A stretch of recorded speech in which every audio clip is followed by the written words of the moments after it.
Kalau Pak Jokowi itu orangnya sebenarnya orang biasa-biasa aja Pak.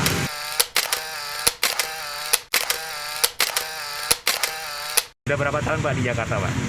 Di Jakarta kurang lebih 20 tahunan Pak. Udah lama ya? Ya lama-lama. Udah banyak gubernur yang Bapak lalui Pak ya? Iya. Nah kalau gubernur Jakarta yang terkenal sejak Bapak ada di Jakarta siapa Pak? Sebelum saya di Jakarta, Iya. Ali Sadikin. Oh gitu.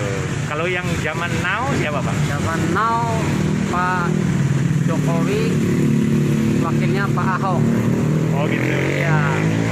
Terus lanjut Pak Ahok sama Pak Jarot. Nah Indonesia ini kan sudah menjadi negara demokrasi langsung ya Pak ya? Iya. Artinya pemilunya itu secara langsung ya, Iya. bukan lewat MPR DPR gitu ya untuk Iya. memilih presiden, terutama itu ya. Iya. Nah, setelah beberapa kali ada pemilihan umum presiden ini, yang paling seru itu tahun berapa Pak? 2014 sama 2019. Karena kontestasinya ada dua ya. Pak Jokowi dan Pak Yusuf Kalla waktu itu. Terus yang tahun 2019 ketemu lagi Pak Jokowi dengan Kiai Ma'ruf Amin dengan Pak Prabowo Sandiaga Uno. Kalau Bapak melihat Pak Jokowi di antara para politikus lain gitu ya, Iya. atau pemimpin yang lain gitu di Indonesia, bahkan di dunia, bagaimana Bapak melihat Pak Jokowi Pak? Kalau Pak Jokowi itu orangnya sebenarnya orang biasa-biasa aja Pak. Bukan keturunan ringrat. Beliau dilahirkan dari orang keluarga yang sederhana, orang tuanya juga sederhana. Terus kebetulan pas jadi pemimpin itu rakyat sederhana dan tegas Pak. Tapi kelihatannya memang Pak Jokowi karakternya pendiam, tapi tegas di balik itu, sangat tegas. Kalau Bapak melihat Pak Jokowi sebagai seorang politikus gitu, Ya. bagaimana Bapak melihatnya pada politikus-politikus lainnya Pak? Berbeda Pak. Kalau tokoh-tokoh lain mungkin yang sudah jadi pemimpin pendahulunya sangat erat sekali Pak ya dengan partai-partai politiknya. Tapi dengan Pak Jokowi sepertinya enggak Pak. Pak Jokowi memang pejabat publik, tapi secara politik tidak terlalu tidak terlalu menonjol, tapi biasa-biasa aja. Karena memang pembawaannya seperti itu Pak. Cuman dilihat dari pembawaannya yang kalem, santai, pendiam, tapi di balik itu orangnya malah justru lebih pemberani, lebih tegas Pak, dan dekat dengan rakyat.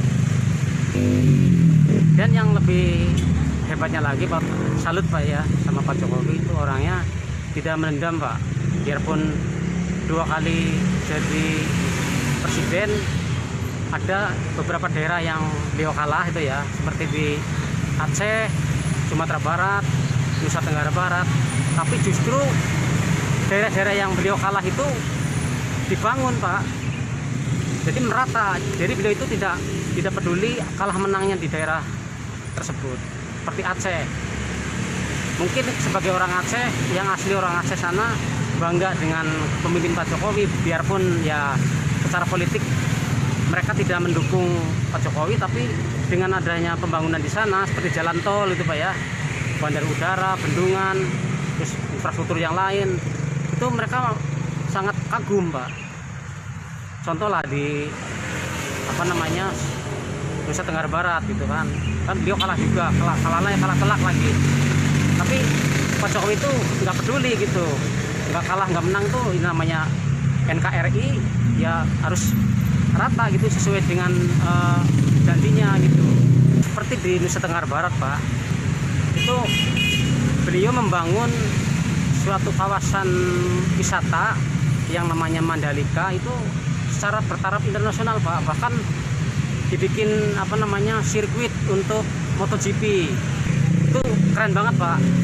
Karena Pak, secara politik Pak Jokowi kalah di sana, malah kalah telak gitu.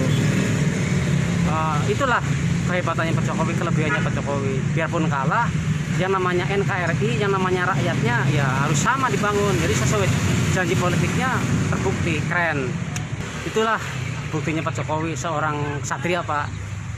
Kalah menang tidak masalah. Apalagi yang daerahnya daerah apa namanya yang masih tertinggal gitu Pak ya, secara pembangunannya itu secara infrastruktur.